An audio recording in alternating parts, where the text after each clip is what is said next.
I love seeing comments pop up. Oh, this is so exciting. Let's see. We got the official introduction to let you guys know where you are. This is YouTube channel Books Are My Heart. I'm Angela, and you're part of the Cozy Mystery Book Club, as I have all my little graphics. And I am so excited to be back with one of my favorite people. You've been a guest many times. So one of the things I'm trying to do is pull up the thumbnails from previous. And I'm like, you have been a guest every year. This woman has been a part of the Cozy Mystery Book Club. And now she's killing it in the romance community with her novellas. They're holiday themed. The amazing Kelly Reynolds. And I'm going to ask you to introduce yourself so people who are new to the book club understand the awesomeness that is you. Oh my gosh, you're so sweet. Yes, ever since Angela and I formed our online friendship, because I feel like that's how so many friendships begin nowadays. We've kind of made it a thing. We've made it an annual tradition to do a mystery book club. I also love to have you on my podcast, Boobies and Newbies. So hopefully it is a tradition that will continue into the future. But yeah, I'm Kelly Reynolds. I host a romance podcast called Boobies and Newbies. That was sort of my foray into the book sphere on the interwebs. But I haven't done too much with it this year. She's kind of a big deal in the podcast community, just so you guys know. I have to say I've kind of stepped back from the podcast a little bit because I am writing now, and I'm working on my 5th book, which is kind of weird. But it's exciting. And I will be back though on the podcast this winter, because as we know, in December, my favorite time of year is the 12 days of Boobsmas, as it coincides with cozy Christmas season as well. I've got my image. 12 Days of Cozies is coming up. I love it. Oh, and I see a lot of familiar faces in the comments as well. I tell this is what Angela and I do when we're together, whether it's on my podcast or here on YouTube, is we spend half the time gassing each other up, which honestly, I think we all need more of in this day and age. And I continue to tell her that I'm always so impressed by the community that she's fostered here for cozy mystery lovers, which, by the way, we can now add my father to. My 69-year-old dad is now a cozy mystery reader, and it makes me so happy. I love it so much. Oh, did he read this one's book? No, not yet, but he did tell me that he was going through a reading slump. And so I was like, well, Dad, I've got a book for you. And I told him the title. He thought it was the funniest thing, because let's be honest, that to me, that's one of the things that cozy mysteries have going for them that like no other genre does, is the punny titles, which if you ever read any of my romance books, you know I am a huge fan of. I try to put as many punny business names and baseball team names as I can into my books. And so I think that's one of my favorite things about cozy mysteries. So maybe he will. I told him about it, and I'm hoping that that he picks it up. Converting people to cozy mysteries since 2017? One person at a time, baby. So I just saw this, and where was the comment? I wanted to pull it up because Jess loves cozy. You co-hosted her very first YouTube live stream discussion. So I'm like, this is perfect. You guys are meant to be. This is so cute. I'm so happy to read that. That makes me happy. And hopefully, I mean, I've been seeing you guys commenting throughout the day, throughout this month, but it seems as if everyone is pretty excited for this month's book. And so hopefully you are too, because you also are an Agatha Christie fan. So tonight is Dead in Gondola. So I also cannot believe we are in August. I mean, look how far we have come on this TBR image. That just blows my mind. I can't believe we're officially in Dead in Gondola. August is almost gone. Soon it's going to be Homicide and Hardcover. I'm just, where is this month gone? But it is Dead in Gondola night. This is probably I have to say, I think of the ones that we've read together, this is one of my favorites. I don't know if it's like my tip top, but there were a lot of things that I really loved about this. And I don't read cozy mysteries as often as you do and your community here does, but they are something that I try to incorporate into my reading schedule every so often. And It's been a while though. It's been a while since I've read one. And I think there were a lot of things that kind of caught me by surprise in a good way. And so if those are any indication, and I know we'll get into them, Oh of yeah. like where the genre is going, then color me excited. So this book might be one of my favorite reads for the book club this year. And Oh, this almost, wow. so this might seem a little bit more personal, but this definitely had my sense of humor. And I haven't been talking about it publicly because it's taken me a long time to kind of get back in the creative mindset, but I've been plotting and working on my own cozy mystery again. I'm back at that. So I had the one that I had worked on a lot, but I started a new one. So I kind of put the other one aside, like, we'll get back to you, we'll finish you someday. But I kind of wanted like a fresh slate to start clean with new characters, new setting, coming at it almost like, again, time has passed, you're a new person. And this one resonated with me because it felt as if it was my humor and like my writing style. So I'm like, Yeah. oh my God, that is exactly how I would say that. And this is going to sound absolutely ridiculously random, but even something of like the suicidal snowflakes, I'm going, that's something I would say. For some reason, just these little random tidbits really Yeah. struck me as, oh my gosh, I am on the same wavelength as this woman. So I just appreciated so many little details too, because this is also the year I've refound my love of Agatha Christie. I'm wearing my, Styles Court pullover tonight. I had to wear it. Oh, So I've binged probably twice so far this year the David Suchet Perot mysteries. I've been rereading a lot. So we read The Mysterious Affair Styles for the book club. And so all of the Agatha Christie love just spoke to me so much. yes. And I was noticing so many things because I'm more like, again, I just reread this Yes. stuff. I've been watching it. It's at the forefront of my mind. I was noticing so many details and I was loving those details. They were making me so happy. So you're an Agatha person too. So I'm sure you're like, okay, this is just like Perot when he's doing his big reveal at the end. Like it was very reminiscent of Agatha Christie and I was there for it. I'm a Marple girly through and through. Like I don't know if it's like controversial or not, but like I will rewatch over and over again, specifically the Margaret Rutherford, Miss Marples. Like to me, those are top notch, chef's kiss all the way. And so it's one of those things where it's like I used to work in Hollywood and I would always get really excited when I would see a movie or watch a TV show that was like about Hollywood or would like incorporate anything that had to do with that. And it's similar here where it's like it's that sort of meta thing of like the story within the story. And I love seeing them talk about Agatha Christie books while also their names are, I mean, like this author just was like, I'm gonna go all in. Like I'm gonna name them the Christies. We're gonna play up like every convention of an Agatha Christie book.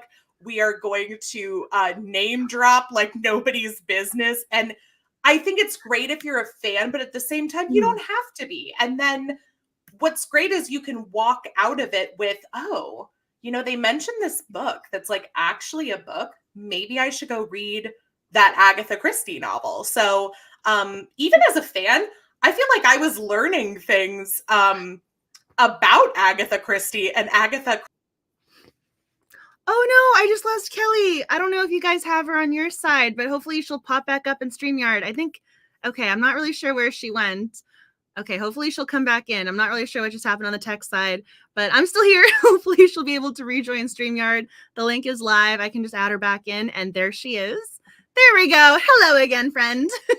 I don't know what happened. It was done hearing me talk about Agatha Christie.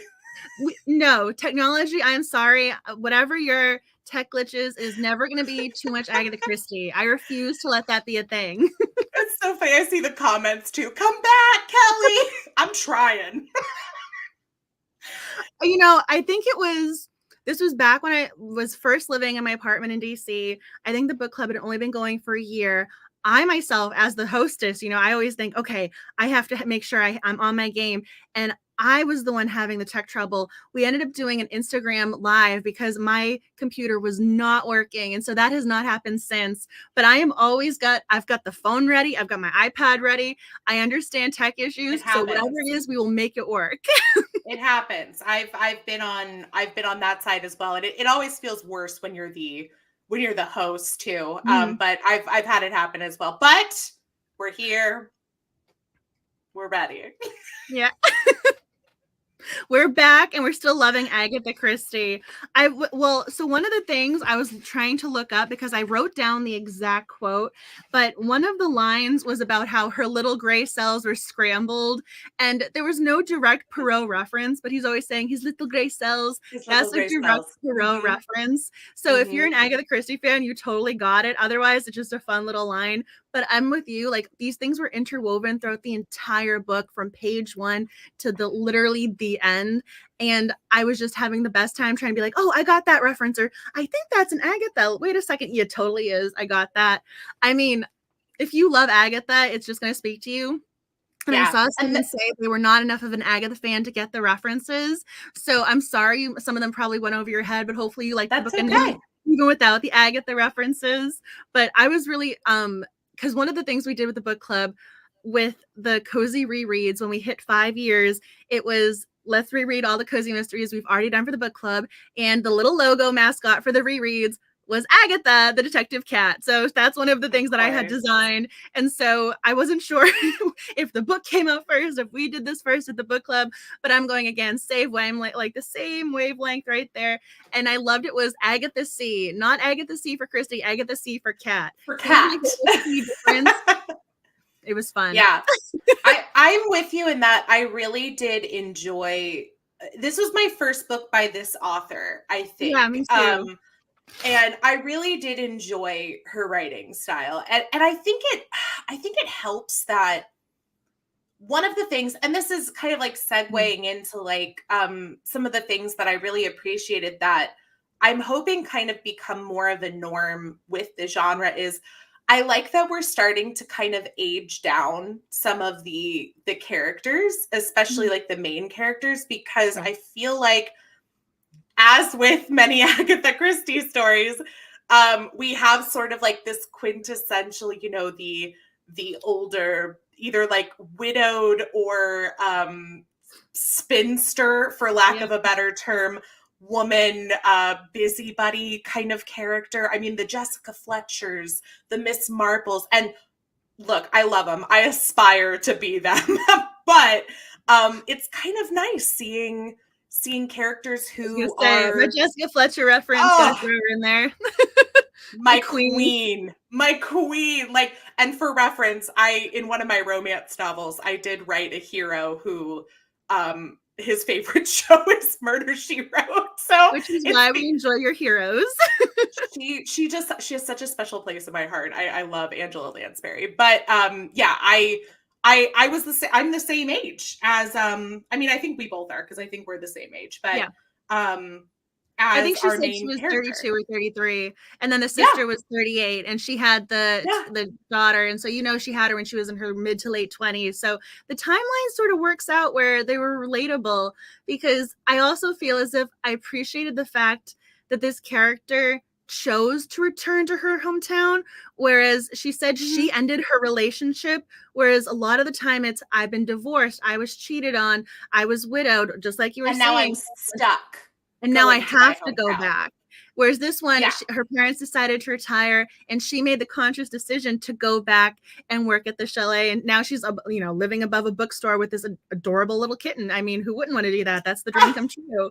But it was a choice. She had agency, which is, I was so appreciative of that. I love that it was a conscious decision versus, okay, I just need my family to embrace me and help rebuild me up. Like, this was a character who was already living her life. I mean, she was well-traveled, she was well-read. Yeah. And I also really related to her reading during sporting events. I related to her. So she lived a life, even if it wasn't sporting related. She was traveling, she had her friends. So even if she was coming back to town, like, she made the decision. So I think I appreciated the fact, like, when you're talking about the modern cozy mystery, the fact that she was a character who was aware, and I'm just gonna go with the word agency. Like, it was her effort. Like, I just appreciated that. And she also I'm not going to do the spoiler. I mean, we'll talk about the big reveal at the end, but this is where, again, to me, it was very Poirot-esque, where at the very end, they're holding a seance to do the big reveal, and she did not confront the bad guy one-on-one. There was no stupidity in regards to, now I'm going to put myself in danger. And even if she was in danger, when you look back, you're like, okay, maybe she was alone with that character a little too long, but at the time, you didn't know that this character was suspicious. I just appreciated the fact at the end, like, it was the Poirot big reveal of, you know, she was safe in a group setting. I appreciated those little details like that, because to me, that's a smarter sleuther. That's also my favorite kind of reveal, is like the group reveal where you do the one by one knock them out kind of thing. Oh, tooth rough. The book is Venice Actually. I'll show you. I have them over here. I'll show you later, but yeah, that is my book, Venice Actually, where it's also on my Instagram feed. I took a photo because she was our co-host this month. I was like, and for those of you who don't know.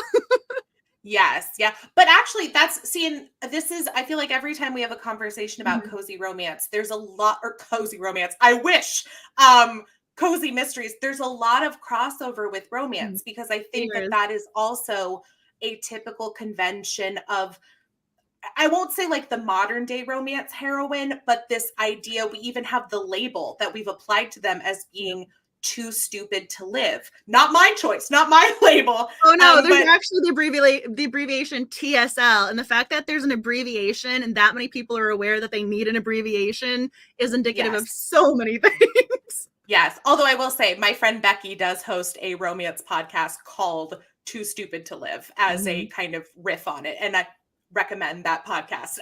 But I do think we see a lot of that crossover in cozy mysteries as well, where we have you know, like you said, and I remember reading this with the chocolate chip cookie mysteries.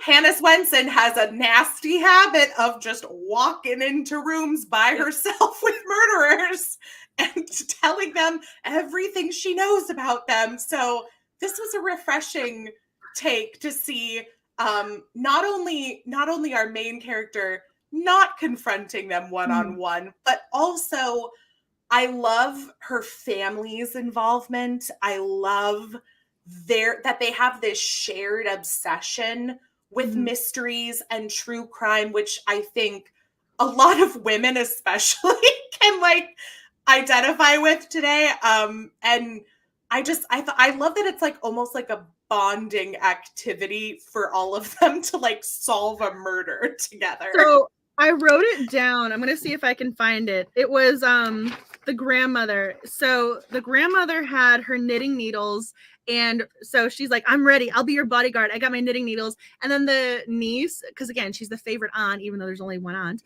she's the favorite aunt, and the niece goes, I have my big book with me. Like, they were there to protect her, they were there for the sleuthing.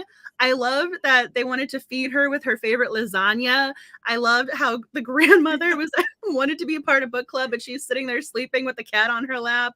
The grandmother with her snow angels was hysterical. But I also liked the niece herself. So someone mentioned above, they like characters when they act the age they're written. So this character, yes, she could read a little older, but she also had her teenage mannerisms. They were each unique, and they worked so well together. Like, I even loved the older sister, Meg. They were just such a great family unit. And I loved Meg. Her husband was like, I'm sorry?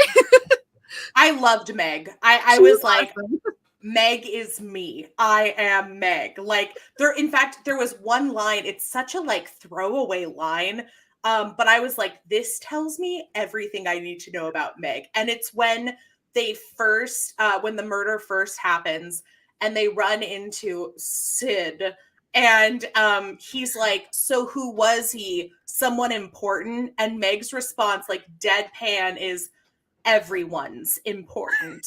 And I was just like, yes, say it louder, queen. Like, I loved her. And what a fun dynamic to have, like, this whole family of women. You have Gran, you have she's a boss. Like, what a matriarch. Like, the fact that she is also like super into texting and everything as well. Like, it was the voice texting, which I thought was the best thing in the world. Even better.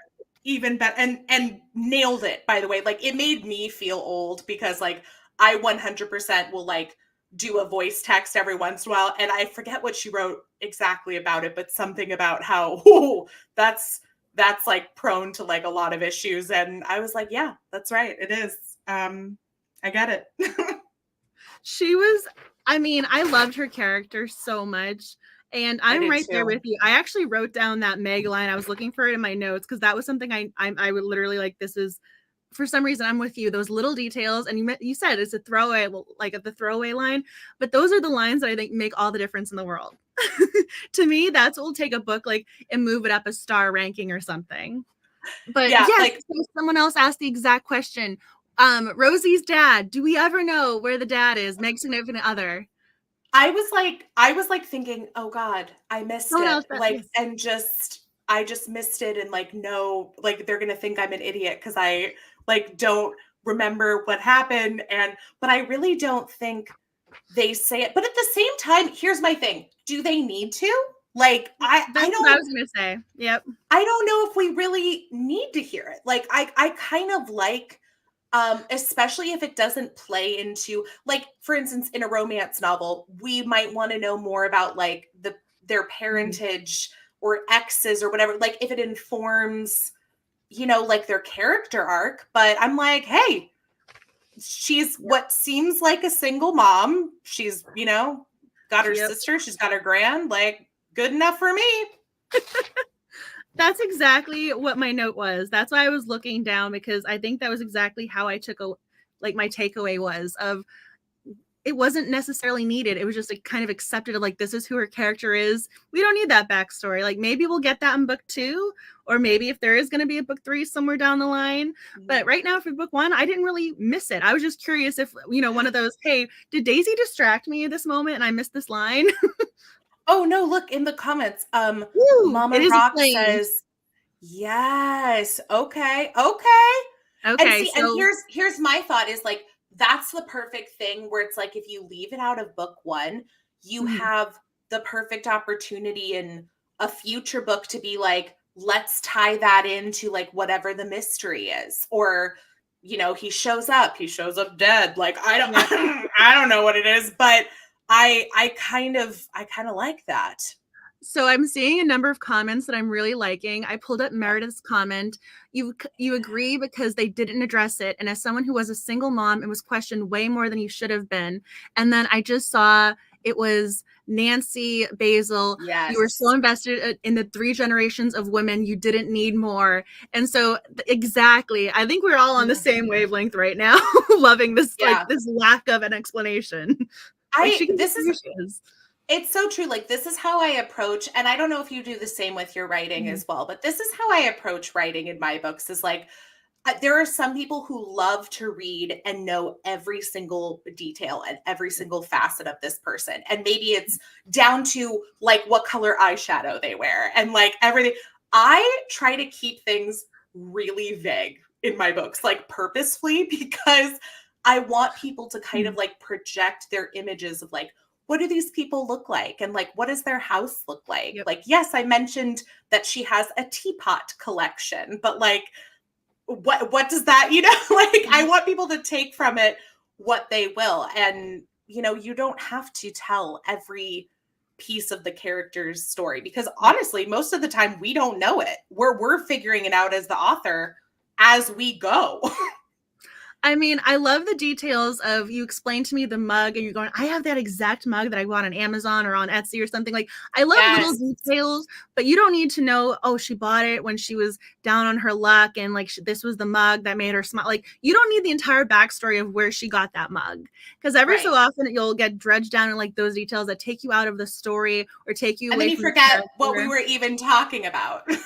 I mean, so I'm totally not going to get off on this tangent because if we open up this can of worms, we're going down. But there's a recent adaptation where people were really mad about the characters with the clothing and how the clothing had changed from the book to the movie and how the characters were aged a little differently. And so that became the point of conversation. I'm going, that is not the point of said story. Okay. I mean, honestly, you've got me all curious now and I do want to know more, but that is something we can have a full-on discussion about this at a later date, but I'm like, if I open up this can of worms, this is where we're going for this. Yeah. And honestly, I will say too, as somebody who did work in, and I still occasionally do some screenwriting jobs in LA, things adapt all the time, right? I mean, let's be honest, we never have original movie ideas anymore. But what's sometimes cool about making those changes in the adaptation is that it might inform a new thing about that character, or it might make people look at that character in a different way that they hadn't thought of before. And I think the problem is usually more of like people get so caught up in envisioning them in one specific way that then the very idea of changing any piece of that is like, well, that's not how I saw them. So no, I'm in general, I am a fan of adaptations. I don't need them to be exact. And honestly, they can't be exact because that's not how like film and TV works. Like what's great written on the page might not necessarily translate exactly to the screen, and vice versa. So absolutely. I'm just nodding along. You're saying everything that so my undergrad thesis was on narrative adaptations of Pride and Prejudice, and the culmination of I used the Lizzie Bennet Diaries as my case study. So basically I pinpointed narrative moments that needed to be included for it to be considered an adaptation. So like I am very invested in adaptation studies. So I'm like, this is a whole other conversation we're gonna have to have at some point. But like people are talking about the killer in the comments, but like, yes, I'm there for adaptation studies, people. If we want to have this other podcast commentary, like I will do it. I do like that idea. Do we want to jump to the killer already, or is there anything else? I'm like, I mean, there's so much to talk about with this book. I'm really curious. So I did mention this above when the night got started, but every comment tonight goes towards a giveaway entry. And tonight's giveaway, courtesy of Kensington Cozies, because they're so awesome. It is, I'm looking it up because I always want to feel like I'm going to mess up the second. So it's A Fatal Feast at Bramsford Manor by Darcy Hannah. So every comment tonight goes towards this giveaway. So please comment away. But if you have any particular things you want us to discuss, please add them to the comments because I want to make sure we discuss what you want to discuss. But there's so much here. And I filled up a lot of different random, like just scribbles because these characters with their random little references. So when the chalet is broken into, I feel as if I related very hard to our main character because her main worry was, did he move my TBR pile, rearrange my TBR pile? Is he relaxing in the bathtub? And then it was, oh my gosh, where's the cat? And we have to talk about, we talked about her a little bit, but we have to talk about Agatha C for Agatha the cat, because this little character, I mean, again, it's a cat. It does not have any lines, but she had so much personality. And I loved how everyone just wanted to be with this cat. And she had her own social media cat. Like she had her own social media account. Oh, yeah. It was Murder Kitty trending. And then people wanted to take a photo with her because she was a semi-celebrity. But I loved it when she realized, oh my gosh, Agatha's missing and she's a celebrity. Someone might have stolen our cat. I was so invested in the character, like having those random little thoughts and her relationship with her cat. Like I was so in love with Agatha C the cat. So you're like nodding along. I'm like, please take it away. I mean, two things. One, the marketing for this bookstore is like A+. I mean, like it really, and like, you know, especially like considering where it's located, I'm like, this is not an easy bookstore to get to. And so like the fact that the cat has its own like Instagram, I'm like, of course it does. Of course it does. But also I'm with you in that I love where like the priorities are of like thinking about, the TBR pile. Like that's the first concern. And I think what's great about this book, like even if you're not a mystery reader, is that this is a great book for book lovers, like for the bibliophiles. Because there are so many moments like that are like tap into terms and ideas that are like shared interests amongst all readers, like not just cozy mystery readers, not just romance readers. One of my other favorite sections is near the end. It's when they're gearing up to do the seance, and Simon's nurse says, "I thought this was a bookshop. Bookshop should be calm." Ha! Glynis laughed. "You ever read a book? Lady, you're surrounded by murder, conflict, and mayhem. Secrets, Graham said, knitting serenely. Devious twists, nemesis, dark motivations, Glynis added. Lies.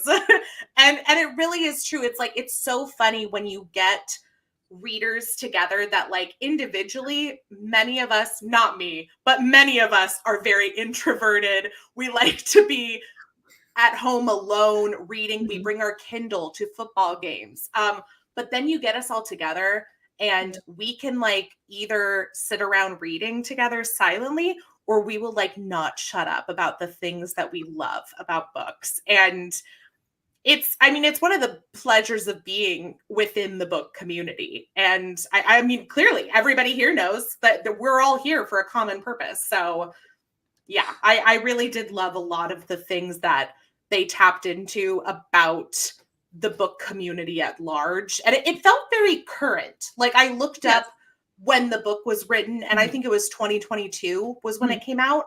Yep. And I was like, yeah, this feels like now. Like it feels like now without name dropping like specific people. I mean, because I feel like that's something that a lot of people have issues with, is when you start to mention too many like pop culture references, which I do, but you know, unashamedly, like I love it. But so I like that they're able to like make it feel like now without, I don't know, like pushing it in your face. So I think I'm right there with you. I'm nodding along because we had a book earlier this year, and I'm not going to name it because you guys will figure this out very quickly, but I also don't want to make it seem like I'm bad mouthing it. But the main character was almost anti-technology, and that felt to me not as modern, even though it was a contemporary book. Like she didn't have a cell phone, and I love that this character she's like, I'm going to update my cat's social media account. She's like, I'm going to update my cat's social media. I'm going to go watch this celebrity talk about her books. Like to me, that was much more relatable.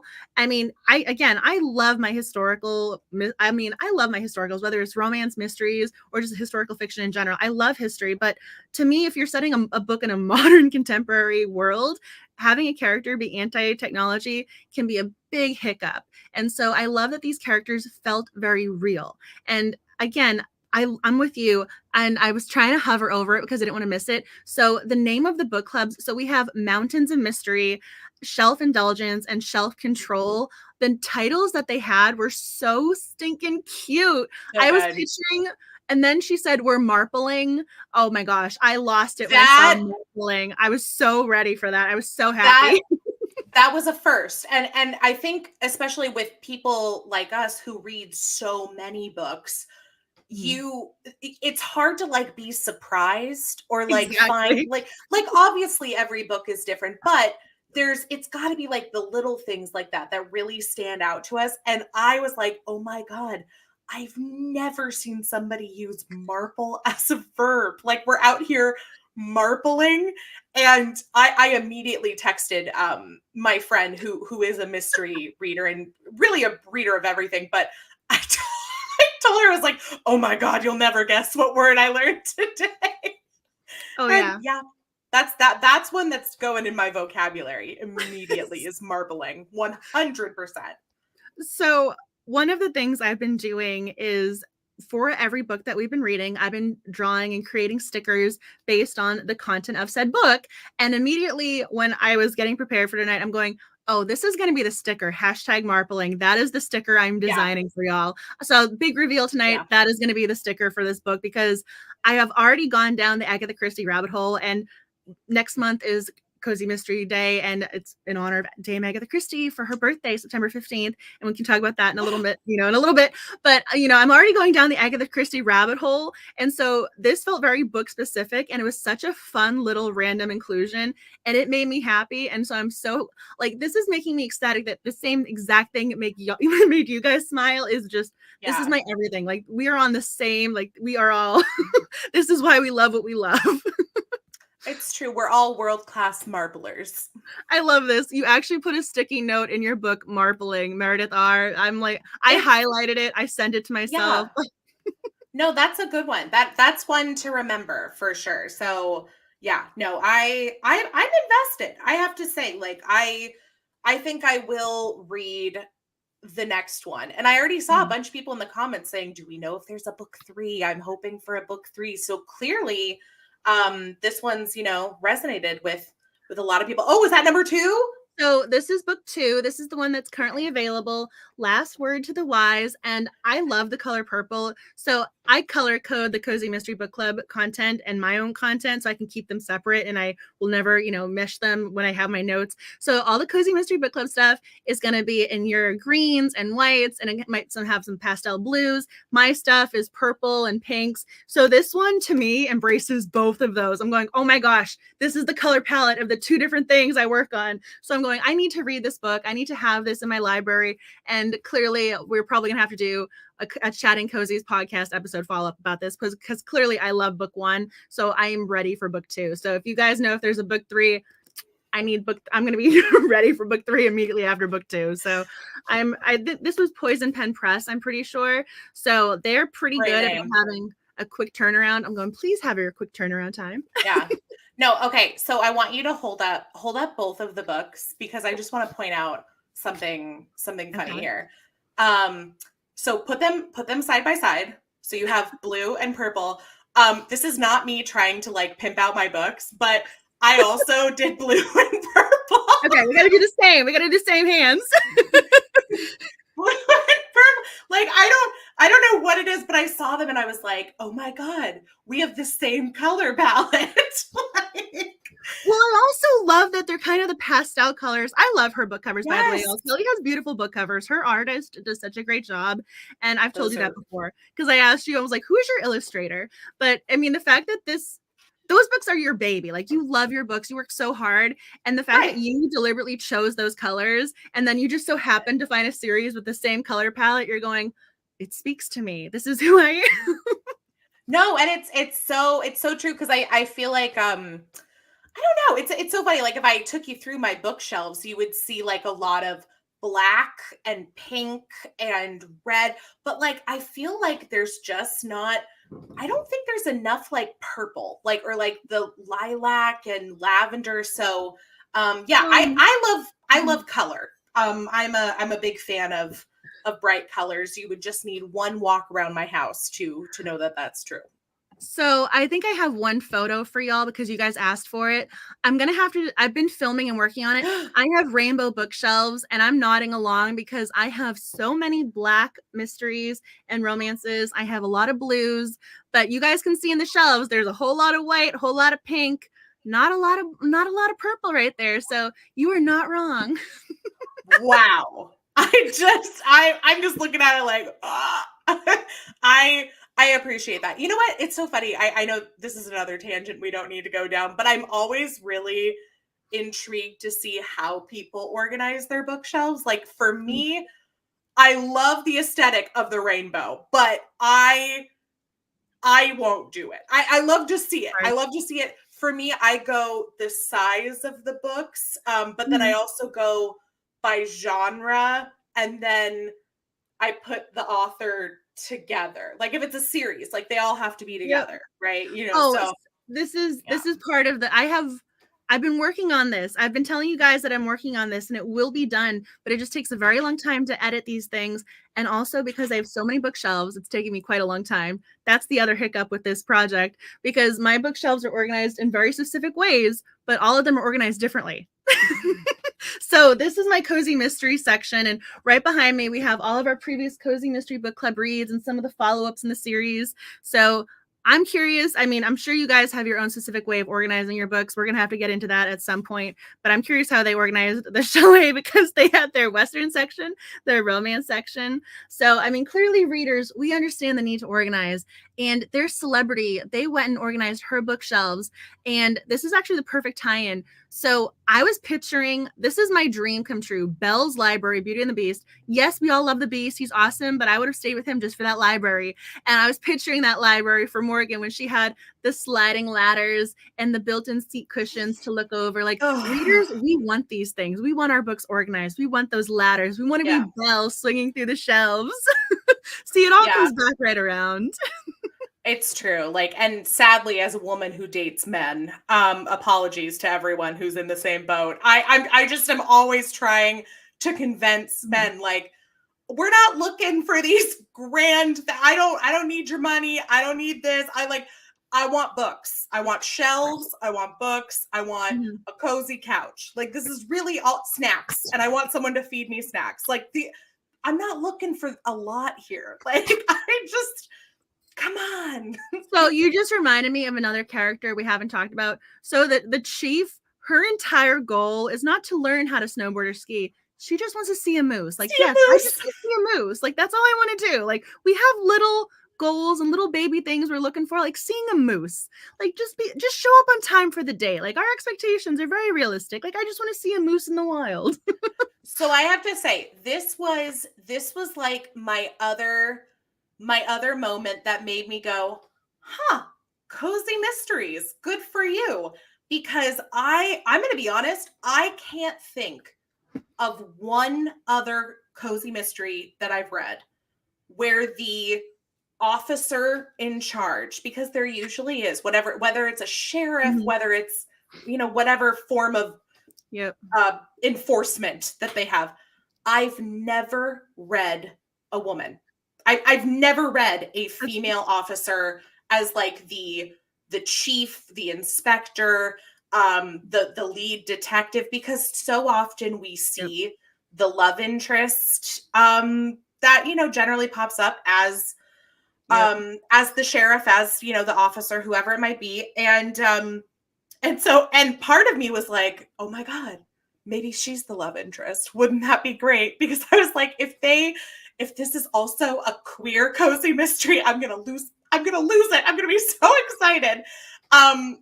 But also I was just like, this is great. Like, why I'm so used to seeing when they do have women in police enforcement in books that they're the assistant, they're the support. And I loved that she was the woman in charge, and she was from the big bad city. like they didn't know what city, but she was from the city. And I did love that she was taking, ski lessons. Oh yeah. See, and here's the thing is, I know that that's probably not, I know that it's got to be out there. But that this was the first one I had read. This was the first one and usually it's like the detective's stupid. And so that's the other female deputy is, she's going to keep him on track. So, I'm a fan. I'm really a fan of, what is it? Sunny Sunstrom. Like, I mean, this is the other thing too, right? Like, I think cozies are getting better about having, I know someone mentioned they wanted more diversity in this book, and I totally understand that comment, but I do think they're getting better in regards to representation of different jobs, or women in male dominated professions, or vice versa, men doing jobs women typically do. So I think cozies are getting better and taking the right steps. But I think the fact that it's something that even has to strike you is saying, like, yes, we're going in the right direction. I know. We need more of them in general. Like, it's like, I mean, because there's certain things in cozies where I think I was just happy she was smart. That was my big thing. She was a capable woman, and she actually was ready at the very end. And they had the killer on the ground in handcuffs, and that was it. She had it. It was good to go. She was just like, and we're moving on to the next mystery, and I still want to see my moose. Yes. Yeah. I kind of hope that that's like an ongoing joke. Like, I think that would be like the perfect bit to thread throughout, is that this woman never gets to see a moose, that it's just like she's everyone else around her. Yeah. Like there's a moose behind her. She turns around, it's gone. Like, to me, that's like, I would play that up as like a comedy bit.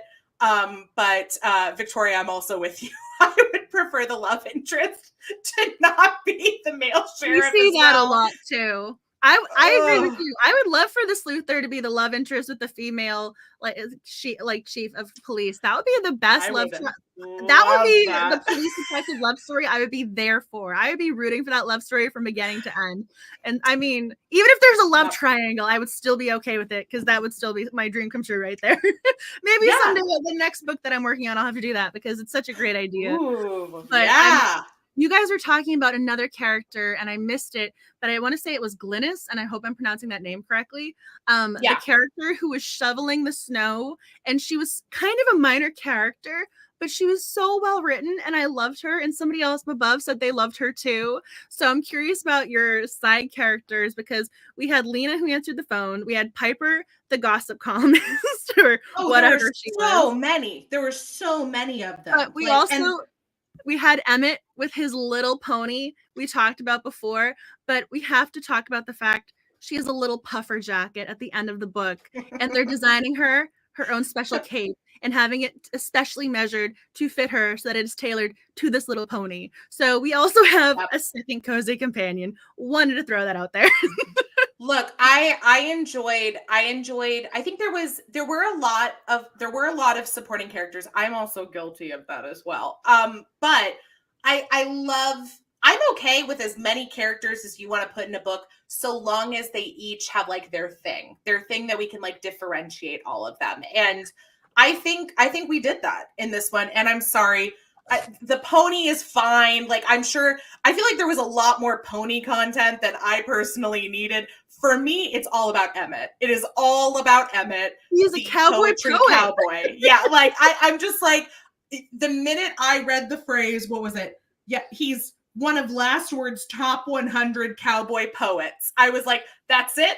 Book's over. Don't even need to read the rest of the book unless it's about Emmett, the cowboy poet. And honestly, I'm hoping so hard that there is like some plot line in a future book about a poetry slam and all of like the different like cowboy poets that come out, or like a writer's workshop, because I want to know everything about Emmett the cowboy poet. Like, I could get rid of everybody else and be perfectly fine. He needs to be his own sleuther in a spin-off series with his own, because he already has his own sleuthing sidekick. That would be great. Yes. Yes. Yeah. Oh, Vicky said Piper was annoying. Yeah, it's, she was a lot. Like, but again, it's like, I kind of like that. And I kind of think especially we see this in like small town romance as well, which is like a classic convention in romance. That there's always the zany cast of characters that basically represent the town as a character. And I love seeing there being, the feisty old lady, or like the one who like, I forget her name, because again, I'm terrible with names and there's 8 zillion of them in this, but the one who moves there, and she was like a Hollywood star. Morgan. Yes. No, I thought that was great. I was like, yeah, this makes sense. This makes sense to me. She could be her only character in another book. and she meets her cowboy poet. They all could be their own leading character, which is kind of funny. But and if you think about Agatha Christie books, this is like a classic with Agatha Christie book. Was the Stars Hollow the Mountains? These comments, kind of great. Notes. I love zany characters. This was Stars Hollow of the Mountains. That is amazing and right on the money. I love that. I like that. I'm marketing my upcoming baseball romance as like Bull Durham meets Stars Hollow, because I have like a small town festival in it and everything, and it's like, you have to, right? There's got to be the small town with all the weird storefronts and the characters and an event happening. Yeah. But I think this is also part of it too, going back to what you were saying with, it was reminiscent of Agatha Christie with the small set of characters. But yeah, I think the fact that each character was unique in their own right made it easier for me to keep track of them. So it took me a minute to remember who Glynis was. I almost said Gladys. It's Glynis, I'm pretty sure. But once I knew, I'm going, okay, so I know exactly who you are after I interacted with you on the page twice. I'm going, I will never forget you again. And same thing with Piper. This woman who was the gossip columnist there, my favorite thing with her was she kind of figured out where their missing employee had went, even though technically the cat is the one who found said missing employee. She wanted her gift basket of books, and they put in so much effort with this gift basket, and this had nothing to do with the main narrative of the mystery whatsoever, but she wanted her gift basket of books, and I'm going, that is hysterical, and now I want to know what the books in this basket are. And the fact that each one had these sort of moments made it easier to remember. And there have been cozy mysteries where I will look at a character and go, I don't know which one you are, because the three of you are interchangeable at this point. I don't care anymore. Because I also love it when she only had this with I want to say 2 characters, but the same beginning first letter where you're going, okay, Shannon, okay, like, okay, Yeah. Sarah, like, it was all S's in one of our books like 2 years ago, and I'm just going, I have no idea who's who anymore. I'm tired. That is a tough one. That is something that like irks me as a reader, and I try to avoid as a writer, unless you're like playing into it as like a bit where it's like, you know, they're sisters and they're all named like Monday, Tuesday, Wednesday, you know, like or all their names start with C. Like, you know, I get it in that way, but like otherwise there's sometimes just characters who their names sound the same, and you know, they don't really have anything distinguishing about them. So you're thinking like, who is this? Like, have we met them before? They're acting like we should know them, but I'm terrible at keeping, and I know Victoria said this too, but I'm terrible at keeping track of like character names in general. But I know like the identifiers for them. Like I'm like, oh yeah, the movie star, oh the gossip columnist, the cowboy poet. But I have to say, I like many people, I'm usually pretty good at calling who the murderer is, like in a lot of mysteries. And this one took me a while because it wasn't until oh God, see, and here come the character names. It wasn't until the dad we can spoil it, right? Rusty. Okay, so we're officially invested. We're officially transitioning to the big spoiler reveals of the missing you know, worker with her backstory and the big murder reveal. So if you do not want spoilers, now is your time to say goodnight. But if you want spoilers and you want to talk about this big bad guy reveal, please stay with us, because we have to talk about this character reveal, because I'm deferring to you. We are talking about the spoilers now. We are here for this. Go right ahead. We'll give everybody like 3, 2, 1. Okay, now for everyone that's stuck around. So when his name is Rusty, right? The dad. So Rusty is the father, and the son was Sid. Yes, I know his name is Rusty, but I kept calling him like Daddy Gondola. Like I was just like, okay, yeah, it's the daddy who runs the gondola. But I know from reading and watching so many mysteries, and I'm sure this kind of maybe put an inkling in a lot of people's heads. Like, I know that when somebody admits to murder, Gondola Daddy, that's right. When somebody admits to murder that we know they didn't commit, you know it's because they're protecting somebody that they love. Yep. Every time. And so I was like, okay, well, at this point, we've got like a couple options. We've got the like, you know, no longer missing Cecilia from the store. But really, it makes the most sense for it to be Sid. And I have to say, that wasn't one that I had kind of planned out in my head, because I mean, it's the first book in a series, and we definitely set him up to be a love interest or like a potential love interest, and like the blast from the past, the second chance. And I was here for like the flirting in the beginning. I was like, oh great, you know, he wants to make up for like ditching her at prom to go snowboarding. And but then I have to say, like, there were also moments throughout where I was like, this guy is kind of a... I was not a fan of him. So I was actually really relieved that he was taken off the love interest board. Bingo. I was relieved that him being the killer, because I'm going, okay, because there were multiple things with him that were red flags to me. And I mean, his backstory, fine. Like, maybe we can make up for the fact he ditched you at prom, he was a teenager. At prom. But when he was over an hour late to their group hangout, that was something immediately done. He was a little flippant. Also, this was just me. We're gonna have to talk about the scene and revert back to this because this is one of my notes. But they were trying to figure out if the guy needed CPR, and he was like, "Yeah, I'm taking the photos of you guys." And I mean, you shouldn't have to blackmail someone into a date so you don't embarrass them on the internet. Like that's not how you should go about romancing someone. The entitlement, like the audacity, as we would say. Like there was just a lot of stuff like leaking out of him that I was like, I don't know how you feel that like you're this entitled to certain things. Like, you know what it was reminding me of? But like, obviously he's not like as wealthy. He was giving us Chris Evans from Knives Out. Like this whole idea of like, you owe me this because like, and actually as I was like reading the reveal, like during the seance, I was like, this actually almost mirrors the whole Chris Evans. Sorry if I'm spoiling Knives Out for everybody. We said it was spoiler season. We said we're doing spoilers. We're full on spoiling.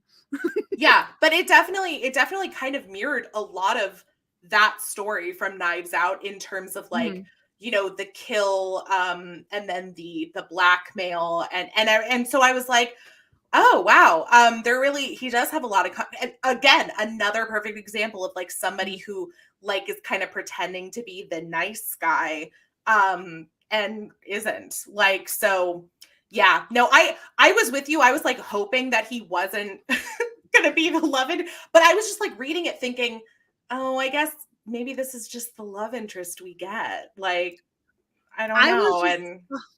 And people are talking about the fact that they loved the love interest being the bad guy because it is different. It's a good twist.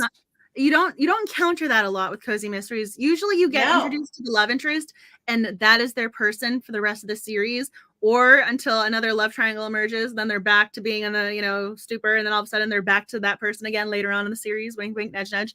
But yeah.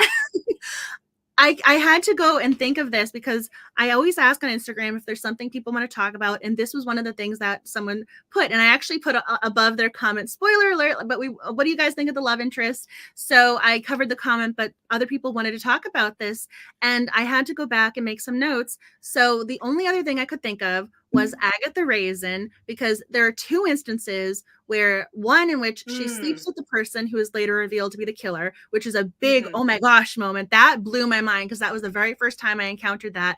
And because it like they took the relationship so far, I was never expecting him to be the bad guy in that particular story. But then again with Agatha Raisin, she actually kisses this guy and goes out on a date with him, and he ends up being a victim later. And it turns out he was a very bad guy before he became the victim. So I was really just thinking of Agatha Raisin, and that was the only real thing that could come to mind when it came to the love interest taking a turn so drastically. I mean, yes, we've had love interests where they're like, oh, I've said something slightly questionable all of a sudden, but this is not saying something slightly questionable. This guy flat out murdered and then attacked someone else. This guy has gone off the rails. Well, and when you hear him talk about it, like in the end, like I'm like, like this guy sucks. Like, I will say I did like, somebody said it, Marta's magical mystery class in the comments said, I really liked the idea of a goofball snowboarder boyfriend. And I will say that was what attracted me to him at the beginning. Was I was like, you know, I can kind of buy into this idea of like the guy who was, you know, they ran in separate circles in high school. I have a fondness for, I'm not a big second chance romance person, but when I read it, I do love when it's like passing ships kind of romance where like we did know each other, but like we were complete opposites.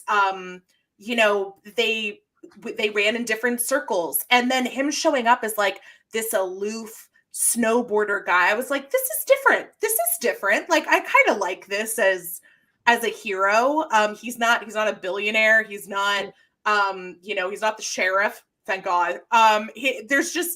It was different. And so I think that's kind of what excited me about him. And not that I would still like that. I'm like, give her another snowboarder. I don't know. Like, but I will say I didn't see it coming, like, until you were talking so you're passing ships. That relationship to me was Yeah. Rusty and Cece, and I love Yes. their romance story needs to be its own narrative because I loved them, and the fact that Yes. these two, they found a relationship with their book recommendations, and she was writing notes to him in the books. I would read that He book. kept them.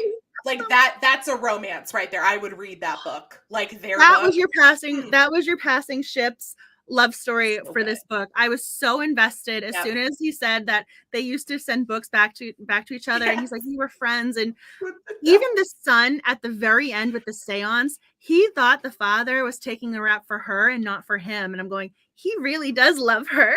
I was so happy going, if that's who he's taking the rap for, I'm happier with that. Yeah. No, I'm there. I'm there with you guys. And it seems like everybody's kind of on the same page. Like we liked the idea of like a snowboard guy, but also we were surprised by the reveal, which and I feel like that's really bold to do in the first book of a series, especially. Like I could see that being something a few books in. But the fact that it was like book one, and because now you have, and granted, you don't have to have a love interest in a cozy mystery, but now you basically have to start over with that if you do decide to go that route. And I don't know why you wouldn't. I mean, like everybody is like she's in her 30s, you know, like it would be natural to include something like that. But yeah, I'm very interested to see where they go from here. And I was surprised. I think that's what I liked so much about the book was there were so many surprises to me that I feel like just kind of went against a lot of things that I've read in cozy mystery, and they were all positives, like at least in my opinion. So yeah, color me intrigued. So I also appreciated, going back to the writing, I love the fact that the author clearly put in some thought when it came to Cece and her mystery, because one of the things with Agatha Christie, and I have her autobiography over there, she did go missing. And I love that she introduced this fact early on. So you got that mirror, you got that parallel, you understood the Agatha reference. So they talk about Agatha Christie going missing, using her maiden name when she checked into the spa. Oh, look what happened over here. She used her maiden name when she checked into the spa. Classic. So the little, like, I'm going to give you the breadcrumb and it's going to make sense 20, like 5 chapters from now, 20 pages from now, it came back around. And so there was thought included. So I give this author a lot of credit when you're talking about the things she did with this mystery, because you could see, okay, either you put this in on editing or you outline this and you just got a gold star there, because little things like that make me so happy. Because some people did mention they're not necessarily Agatha Christie lovers, or they don't know the background. And this is my big thing. Like when it comes to something like this, you don't want to assume knowledge, but you also don't want to talk down to the reader. So it's a very hard like line to balance on. And I think she did very well with it. And so having that 11-day reference and then come back around and make it feel worth it, I was like, yep. So you included the trivia, and now I know exactly why you included that trivia. And why? It wasn't just like, I know something and I want to share it. It's, I put this in here for a reason. Yeah. And that's the thing is like, she could have very well just included random tidbits about Agatha Christie, but every choice was so intentional, whether you recognized it or not. And there were some that went right over my head. And I was like, oh, there we go. Like, that's why that's there. But no, I think it was done so seamlessly. And like you said, it didn't feel forced. It didn't feel like she was just throwing facts at you or trivia at you. And I do think that is hard to accomplish. So yeah, true testament to the author for sure. Well, because even this is, again, it wasn't just the one thing, like the 11 days going missing with the spa kind of mirror image with the characters.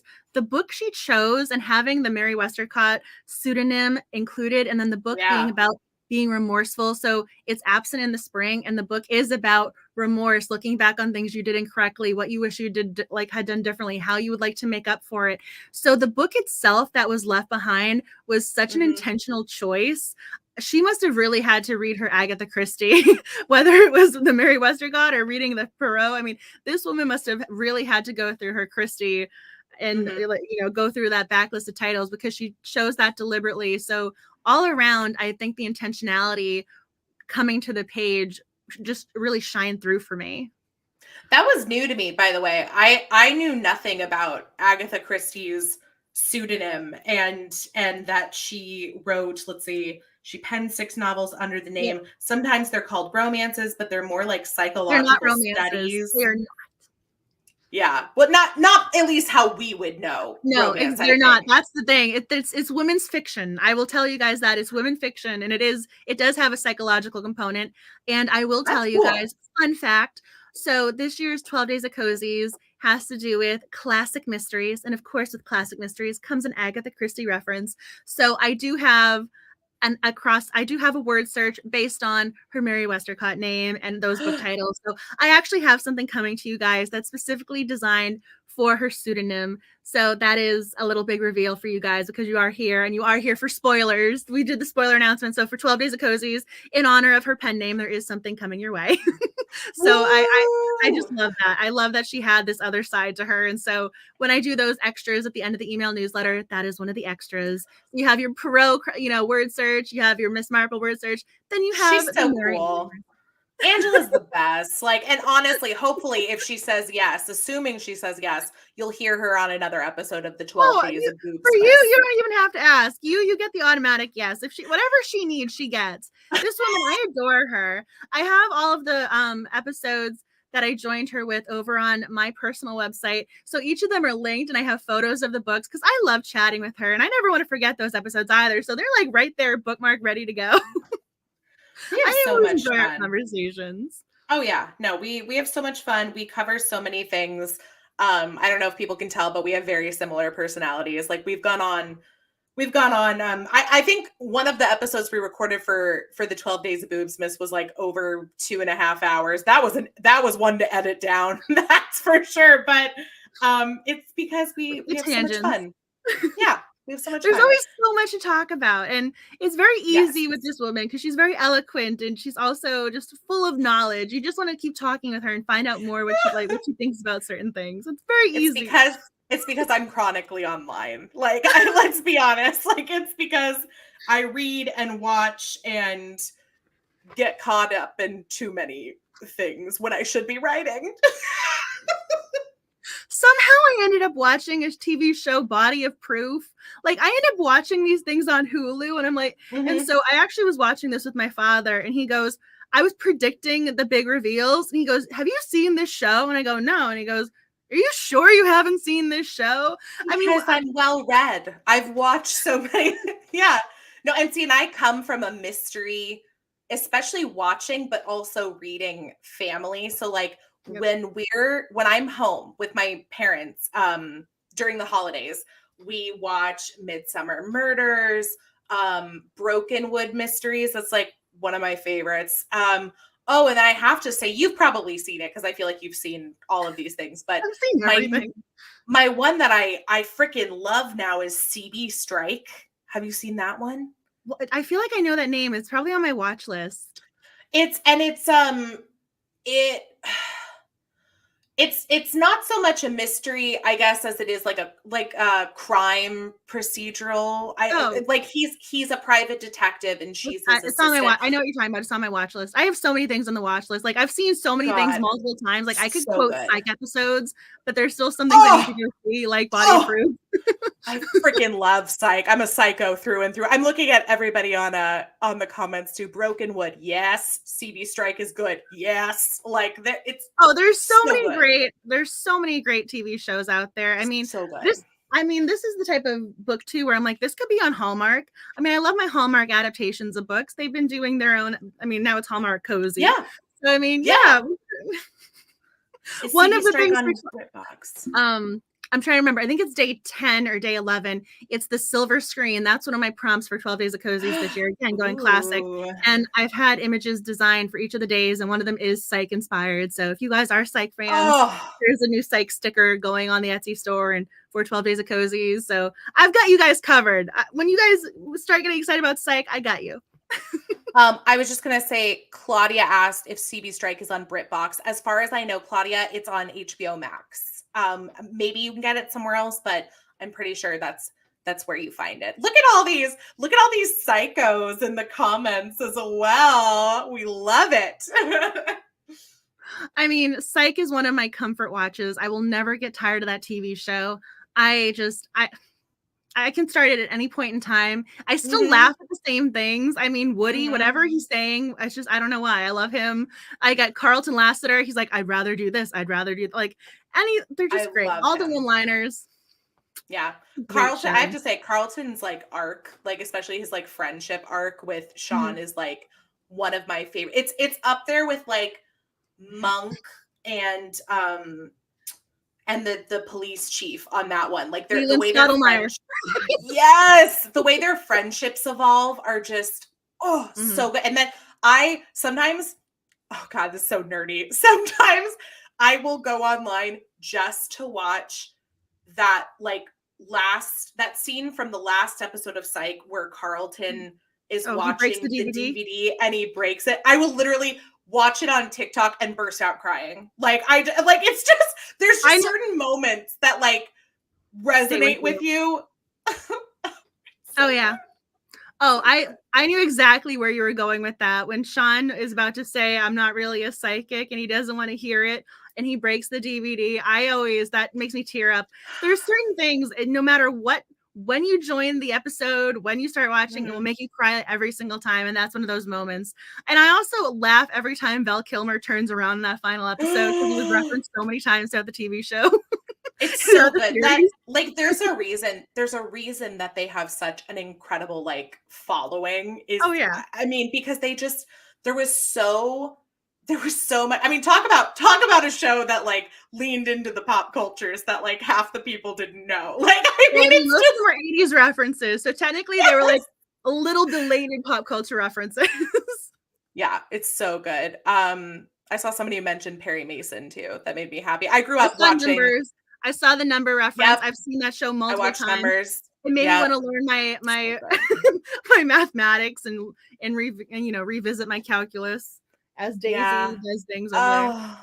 Oh God. I know with this like took us so far out of the book. I don't know if I have too much more to say about. Oh no, my dog just came in to say hi, so maybe Daisy will get picked up at some point.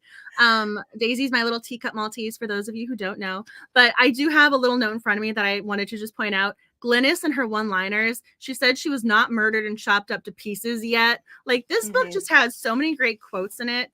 Perfect. I loved the book club references. I'm just like going through this. Yeah, I just really, so if there's something else you guys want to talk about when it comes to this book, please add it now. And I'm going to go to the poll and close it to get the final tally for the night. So the tally for what you guys voted for let's see where to go. I think it was, so 57% gave this book 4 stars, 29% 5 stars, 10% 3, and 2% 1 or 2. So clearly this book was a majority. You guys seem to enjoy it, which makes me very happy.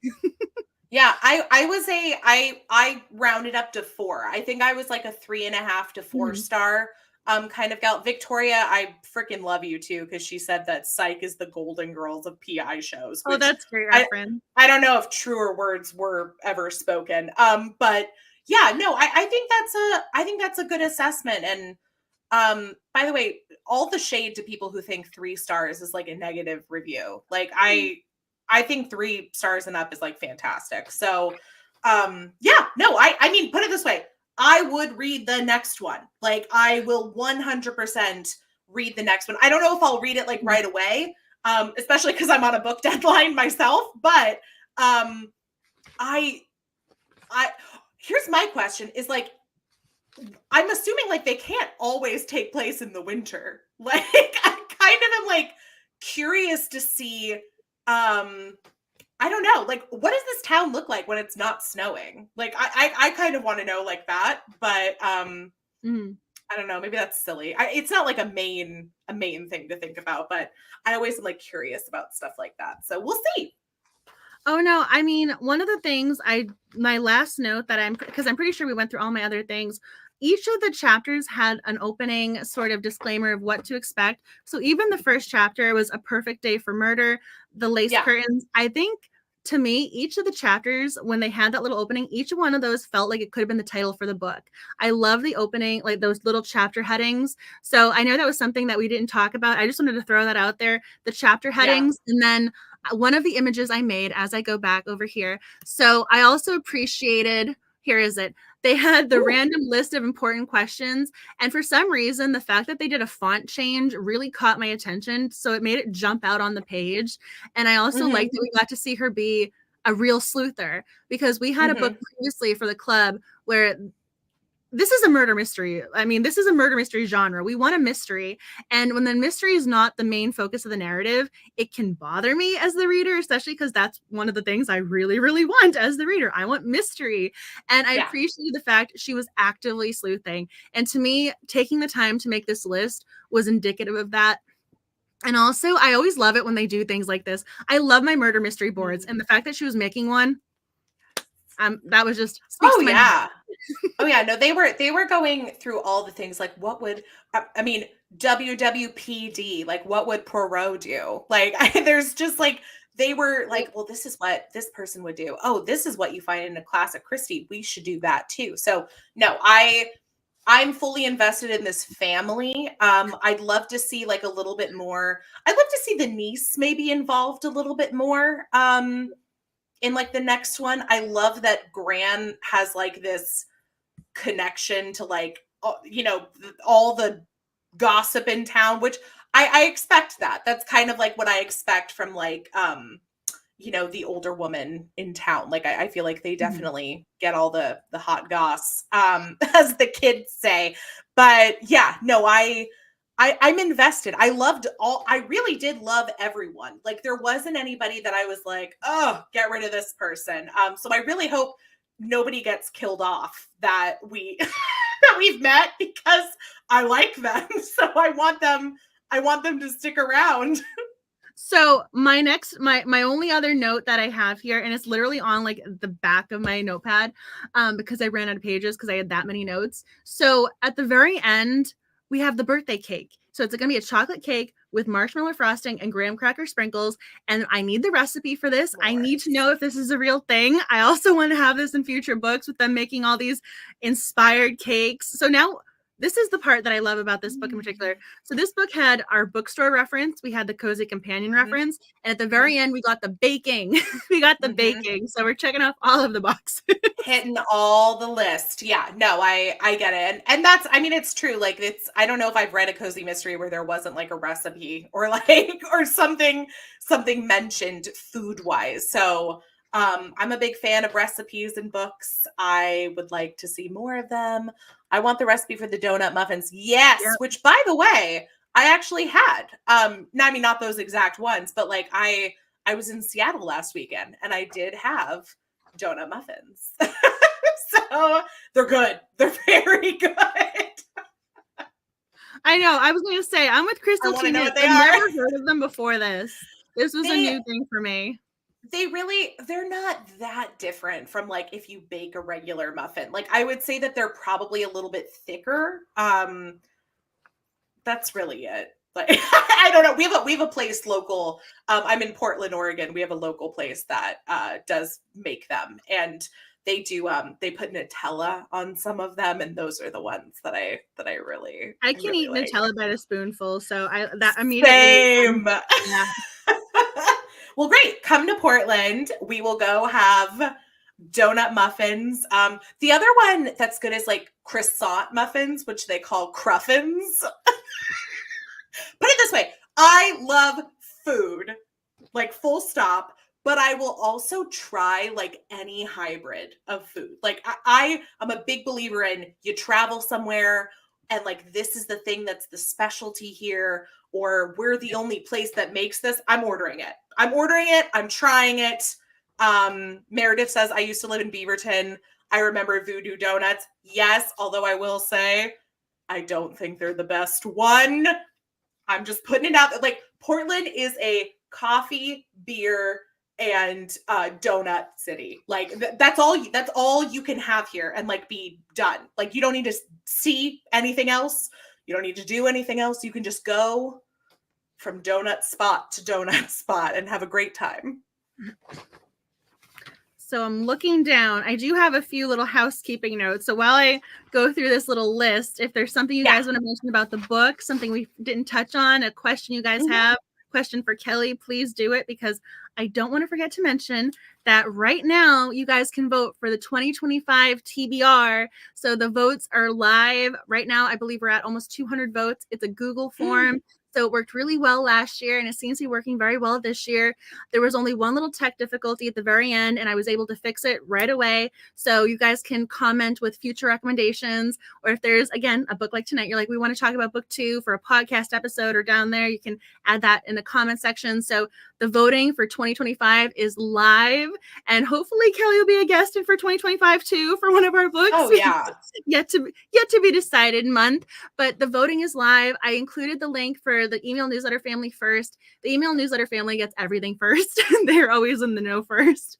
So I included it there, and then I posted it on the Instagram feed. It's on the Twitter feed. I will be sharing it again. So it's across the platforms. So hopefully you guys have seen the link. If not, I'll be sharing it again at the end of the night in the comment section. So please cast your vote. I'm not entirely sure how long I'm going to leave it up, but right now there are so I realized this last year. I didn't want to show the end results because some books didn't get a lot of love, and I don't want the authors to feel badly. So I just tell you guys the winners. But right now, or I'll also tell you if there's a tie, but right now we have multiple months where there's only a single percentage difference between first and second place. So these votes are tight. So every single vote matters. And also, for election too. Wait, where's the link for this? I want to vote. So the Google form, I will be sharing it. I have it. I will copy and paste it in the comment section. Right now it's on the main Instagram feed. But essentially right now, what I did was every single month has all of the titles. I also have the Goodreads links for each of the books. I always want to send y'all to Goodreads because I feel uncomfortable being like, let's go to Amazon or the publisher's page. So I send everybody. I do the same. So I always include Goodreads. So here's the if I can just, I'm like, please let me send it. As I'm pulling up the link, like, yes, please. This is what happens when you have multiple windows open and you're trying to like do things all the time. So I'm just going to include it in the comment section because there are a few things to go through tonight. So hopefully this will bring you right to the Google forms. You guys can cast your vote. I just hit send. So hopefully you guys can click on that if you haven't already. But that is very important. So please do that because every single poll, I mean, with the exception of 2 front runners. So with the exception of, 12 months, 2 front runners, they're very close. So your vote will make a difference in what we end up reading next year. And I'm so excited. And I did do one thing different. So there is one difference this year, and it has to do with the December buddy read. So every year, so we always do the first book in a series. That's my big thing. I want to make sure we can all be on the same page. So what I did was for December 2025, they are all Christmas and or winter themed books. Again, I'm trying to make them, timely, and they're all books in a series that we've already started. So Hercule, like Perot's Christmas. We have Christina Romrell's second book in her series. So they're all Christmas themed follow-up books and series we've already started.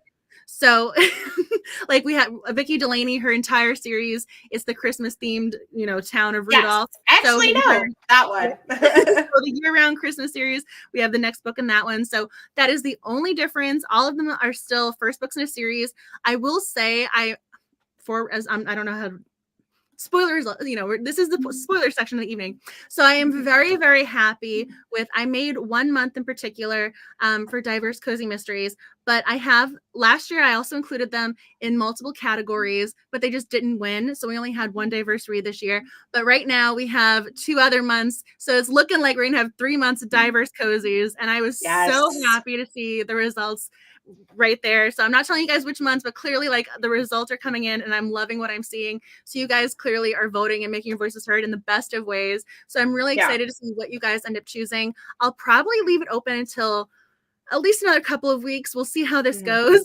I don't really have a particular end date in mind because every year we have a tie and I have to have a vote off of some kind. So I know why this poll might be live a little bit longer, but it is live. So whenever you have a few minutes, please click on through and make your cozy voice heard because they matter. And yes, Kelly will be back. I saw someone say, yay, Kelly.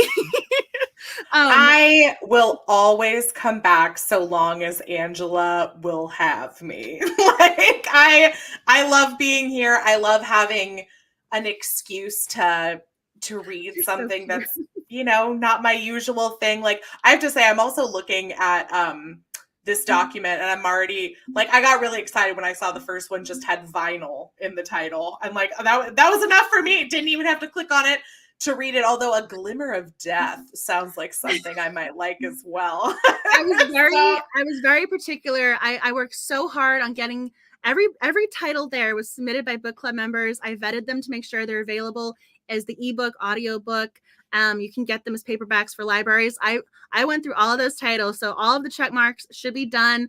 All of those titles are submitted by people, which I also appreciate and love. So again, I feel as if this is a representation of what people are interested in, and I love that list so much. Yeah. So thank you guys for voting. And so the one you just referenced, so January is the second chance title category, and I love that. So every year there are those tie polls, and Resting Vinyl or and I forget the title, but it's Olivia Black is the author, and I love her. But that title lost by, I think, 1.5%. So the fact that it's like I'm bringing all your almost wins right back around. So that January poll, I'm pretty sure is gonna be another close one. So I'm sure that's gonna matter. I like it.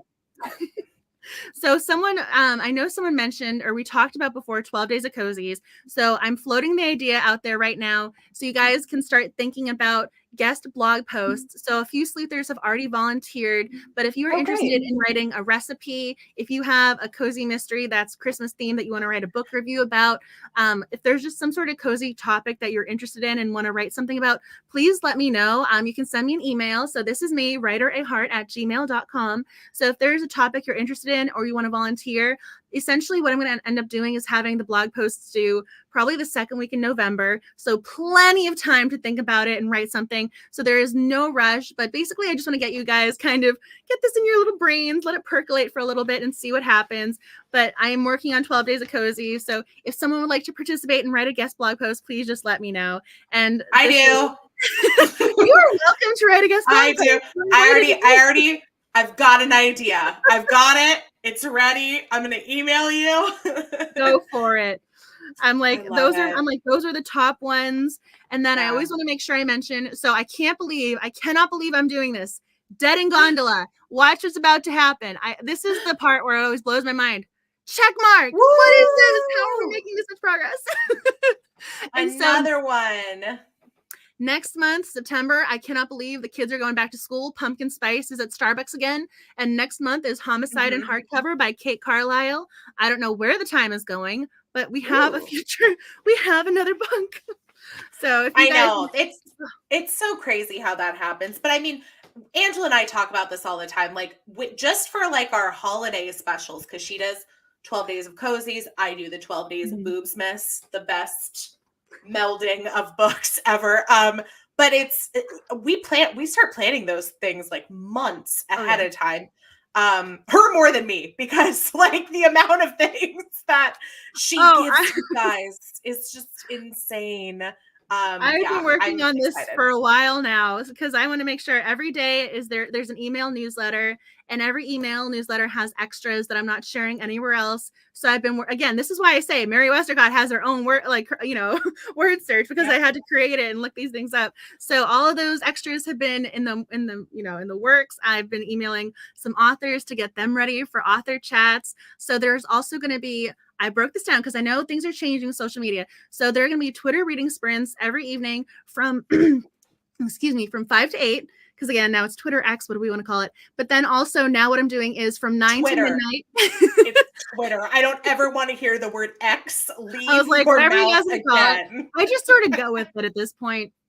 But for those of you who are not on Twitter, whatever you want to call it, now this year I'm doing a reading sprints over on Threads from 9 to midnight. So again, I'm trying to get you guys covered across platforms. So we got Twitter, we got Threads, we have the Instagram prompts. So those Instagram challenges are live. Those are currently over on the cozymysterybookclub.com. I'll pull up the little information right there. So you can go check it out.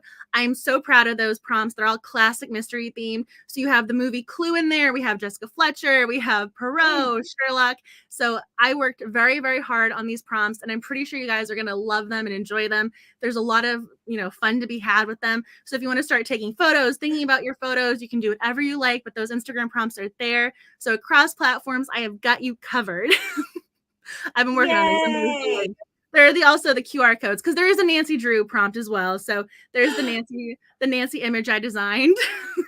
That was probably, now that I think about it, Nancy Drew was probably like my entry, I think, into mystery, because my mom has like the full collection. And so as a kid, I probably, maybe like third or fourth grade, I probably read like my first I love that. Nancy. Yeah.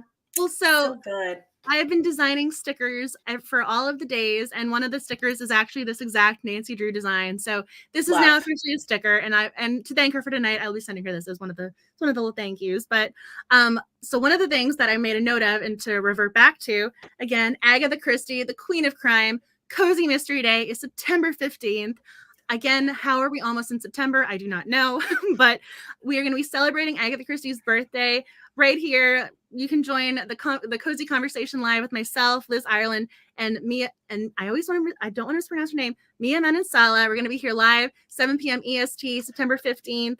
I love Mia. She's so great. I've interviewed Mia before, and she's fantastic, and her books are so good. So that's actually part of the fun. So I interviewed Mia. I have an interview with Kate Carlisle, the author of her September book. So I have some interviews going live for the month of September in honor of Agatha Christie's birthday and celebrating cozy mysteries. So there's a lot happening behind the scenes, a lot coming to you. But Agatha Christie's birthday, and then Liz Ireland is actually offering a giveaway of her latest. It's the Santaland slayings, and it's New Year's themed base. So the latest Santaland slaying is right. It's going to be a giveaway during the night. So much coziness. And I think, well, the only other thing I'm going to mention is if you guys are in Massachusetts during, again, it's the same weekend as Agatha Christie's birthday, but the day before, I'm going to be doing the Get Witchy With It event here in Massachusetts. It's in honor of the Salem Witch Trials. Clearly, I'm not doing a table, but I am going to be there as a reader. So if you see me there, please say hello. So that is the only other event I'm doing this year in person. I'm not traveling far. So if you're New England based, there's a reader event right here for you. So I see more comments are coming in. Dag nabbit. That sounds, I was just telling somebody about how New England is like one of the few parts of the country that I haven't spent like any time in. And I really want to, but especially in the fall, like who are we kidding? But yeah, not this fall. Maybe next year. I don't know. I have a lot on the calendar already. I was going to say, this woman's been doing a lot of author signings herself. This was my year not to travel, but hopefully next year I'll be putting some more miles on, be visiting some more, airports and more locations. Maybe another voucher con will be in my future. I don't know yet. But yeah, I stay local this year, and hopefully I can, do some more in the future. But so far, so good. It's been nice to do some local events and meet people in the area. And so again, I'll be there. I'll probably have, some Cozy Mystery Book swag on me. So if you say hello, please, or if you see me, please say hello, because I know sometimes those events are very busy. And so I might look like I see you, but I might not actually be saying you. Don't think anything of it. Just please raise your hand and I will say hello to you as soon as I know you're actually looking at me and not someone behind me. She's not ignoring you. She promises. So I mentioned this before. I wear progressives, so I can't see near or far. So depending on where I'm looking with the lens, I literally might not be able to see you. Depending on how I'm looking through the lens, I might be looking down to see what's going directly in front of me instead of up to see what's happening over there. So if you do see me in person, like, please do something to make sure I actually see you with my progressives, because that's the one thing about these glasses. It depends on where your eyeballs are, literally. Sure.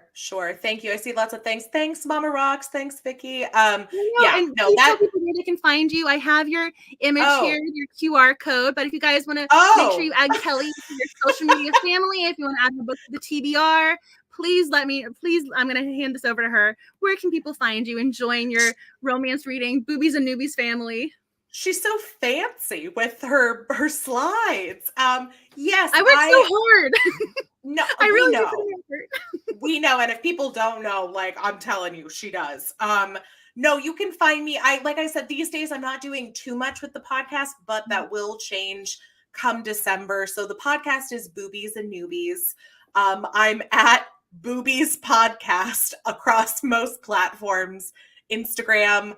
Not so much on Twitter these days, but I am using the Boobies Podcast handle on Threads. Like I'm not organized in the way that Angela is, in that, she's got all of her handles like ready to go. Like I use like the Boobies and Newbies handle on Threads. I use mostly the Kelly handle on Instagram. So like it's not consistent in any way, but yeah, there you go. I'm at Real Kelly Ray only on TikTok. And I do actually, TikTok is probably where I spend the most time these days, both as a creator and also just as somebody watching way too many TikToks. But I talk about everything on there. I talk a lot about what I'm working on. I talk a lot about what I'm reading. I also talk a lot about like conventions and sometimes criticism of the romance genre, which I love, but that's why it's okay for us to critique it.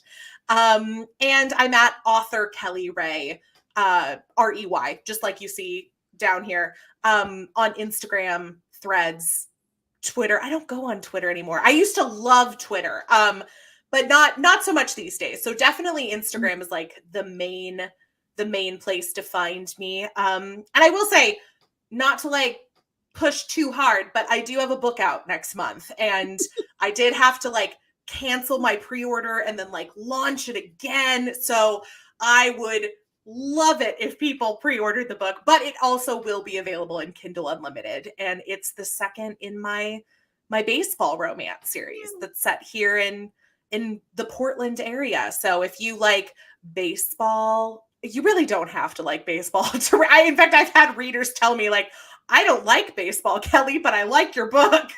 But yeah, I write mostly plus size women, squishy cinnamon roll boys who love them, lots of queer characters, lots of diversity, lots of food. There's a lot of food references. And a Murder, She Wrote reference in there with your cinnamon roll hero.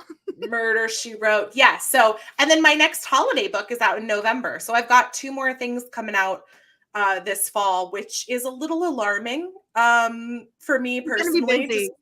This is deadline week for me. So the rest of this week is writing because I'm sending it off to the editor next week. So that's where my mind's at. So this was actually a nice break from that. And I'm feeling good. I'm feeling good and ready to marple. I'm ready to marple my way on out of here. You're marpling this week. And if she's not on social media as frequently this week, you'll understand exactly why, because she has a lot on the plate right now. And if you see me on social media this week, tell me to leave. Like, tell me to go. Like, tell you have things to do. Yep, that's the plan. But thank you. It's always so fun chatting with you. And I see a lot of familiar faces, but also a lot of new ones. So always great to meet some new readers. And look out for Angela back on Boobies and Newbies this December, because I'm happy to say yes and join.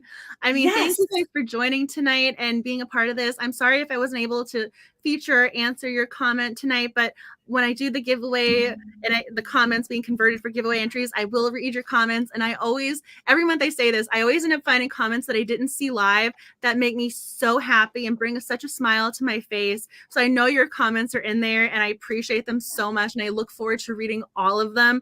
I mean, last time, I think I ended up spending like my full weekend going through the comments to making them the giveaway entries. And I had the best time doing that. So something just happened. I saw Kelly blushing. No, I saw Marta. That makes me so happy. Mimi and Los Feliz was my first like book ever. And I did do a Agatha Christie reference in it because my main girl is an actress at a crappy dinner theater, and when I tell you I came up with the faux title Murder on the Ornament Express, and that I was like so proud of myself. It was one of those things where I was like, I can't believe I just came up with that. So I'm so glad that at least one person like saw it and was like, oh, Agatha Christie. I love that she remembered it and like it stuck with her, and she's sharing this in a comment for you. That makes me very happy. That's when you know you've made it as an author, when the reader remembers you. You've made it. That I think we're overestimating a little bit, but I mean, honestly, if like 1 or 2 people notice it, that's enough for me. So thank you for that. That made me happy. And I am seeing the comment, will this chat be saved? Yes, I always leave the YouTube live streams available on my channel here, Books Are My Heart. I've also been converting all of the YouTube live streams into podcast episodes. So the Cozy Mystery Book Club podcast has a few new ones based on our YouTube live stream discussions. Murder in Irish Village, Double Book for Death, and 6 Feet Deep Dish are now podcast episodes for the Cozy Mystery Book Club podcast. And I'll pull up the image so you can see it. I have the cute little QR codes ready to go. So we have the Cozy Mystery Book Club podcast, and then we have the sister account, the Chat and Cozies podcast. So more episodes are constantly being added. I usually end up including the links to the newest episodes in the email newsletter. I don't always remember to sync everything, so I don't always promote them on Instagram like I probably should, but there are new episodes that go live every single month. So there are going to be new episodes, I think the second Tuesday and the third Tuesday of every month for the Cozy Mystery Book Club podcast, because I've been converting old episodes as well, or old YouTube discussions, because I want to make sure I've got you guys covered. I had a horrific incident with YouTube over a year ago where they terminated my channel. It had nothing to do with anything, but I've been saving all of the content because I never want to lose anything. You guys participate, and I don't want you to ever feel as if you're participating like your time was ill spent or something. And I know people who say they want to go back and re-listen or watch or something, so all of the content is going to be across platforms and kept available because you guys are a part of this. This isn't just, oh, Angela's doing a book club. No, it's the Cozy Mystery Book Club. I'm organizing this for you. This is your book club, so I want to make sure your content is kept available and accessible. So it will be made. We'll stay live here. It'll be on the podcast. I have got you covered. And if you ever are looking to plan ahead, the future YouTube live streams are already made, so you can just save the. You can't imagine your life without Cozy Mysteries now. That is the sweetest. Me neither. Me neither. That just made me so happy. You're like, oh, and we're ending the night with a smile on our face. Yes. But if you're new, I will also just quickly mention, one of the things I do is if you share a photo of the book of the month, it doesn't have to be on your main Instagram feed, but if you share it to your stories, if you do a book review and you mention the club, please let me know, and I will send you a bookmark saying #Sleuther as a thank you for sharing the book club experience. If you post a photo, whether it's Threads, Instagram, whatever, just send me a link to it along with your mailing address, and I will send you a bookmark with probably a couple stickers in the mix.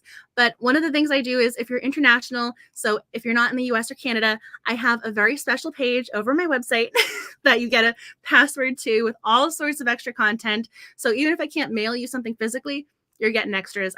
There's going to be coziness coming your way. So if you're new to the club, there are some things that I do that I want to make sure you're aware of, because you're entitled to certain things if you join and participate. She's always got stickers and things for you. That's what it all boils down to.